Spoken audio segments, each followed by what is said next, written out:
I can't predict how many blue ball jokes will end up in the comment section, but I have trust and faith in my degenerate community. The 00 Blue is a limited edition watch exclusive to the Chrono Tempest Collectors Club. I typically find that limited edition is a term the industry uses as a quick way to add a few $100 to MSRP, but in this case we have a truly limited production run. 91 pieces were made, and to my knowledge are no longer available.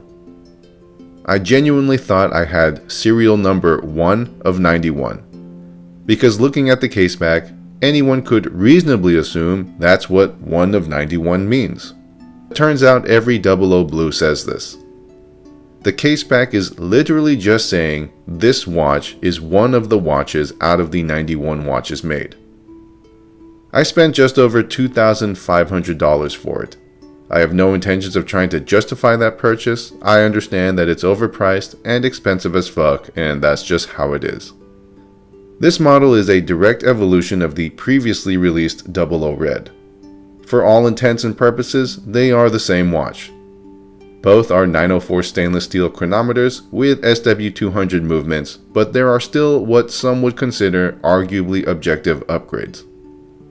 Aside from the obvious change, the most notable differences are the case diameter goes from 43 to 40 millimeters, the removal of the ghost date, and the addition of a decorated rotor. 43 millimeters does not bother me in the slightest, but 40 millimeters is also an acceptable size. Case thickness was only reduced by a millimeter, so I do find the 00 Red looks proportionately slimmer. It would have been nice to see this model at 10 millimeters thick, but overall it has generally good measurements. This is from the Engineer line of ball watches, so the movement is going to be enclosed in a Faraday cage. If not for anything, it's just a cool feature to have.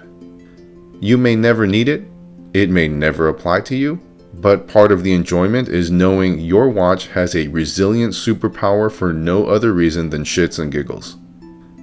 I said there's a decorated rotor, but what I should have said is there's a rotor that is decorated more than the previous model. It's nothing you haven't already seen from any other Ebosh movement, but it's still nice to have something more than just a plain slab of steel. For an exclusive model like this, I was disappointed the 00 Red was so uneventful under the hood, especially when adding some fancy finishing is such an easy thing to do. I was also disappointed with the ghost date, and I'm glad they got their shit together and fixed it. I'm not one to get bent out of shape over a ghost date, but for watches that cost several $1,000s, it's sloppy. Really, any company that prides themselves on the Swiss watchmaking sales pitch should be professionally embarrassed if they can't figure that out. The star of the show is the dial. What stands out to me are the contrasting elements which make this whole thing a visual experience unique to any other watch. There's a harmony between modern and classic that works well. The indices are like digital numbers, so if you're a child of the Casio Timex digital era, this is really gonna call to you. The flat gray backdrop offers a good contrast to the mirror polished case, and it's like this weird combination of a lifeless industrial plant mixed in with the overindulgence of the bourgeoisie. As with all tritium watches, it's hard to capture what it really looks like in the dark. These watches are not gonna burn bright like a Seiko, but they glow bright enough, and it's always a pleasant surprise to see. Having a watch that's always on is infinitely cool.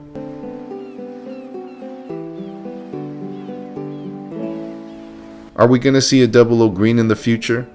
I think it'd be cool to at least see a 00 white. The whole red, white, and blue thing, you know what I'm saying?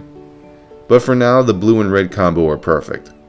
It's got that hot versus cold, good versus evil theme going on, which satisfies the completionist collector in me.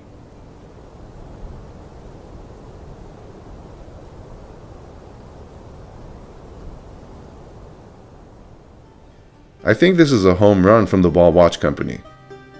As usual, it's a physically solid watch with all the expected bells and whistles you'd expect at this tier of luxury. One thing Ball does best is make watches that aren't boring as fuck. And that may be just because they're not as popular, so their designs don't get overplayed on social media. Whatever the reason is, I still enjoy how they offer a departure from the overplayed mainstream stuff.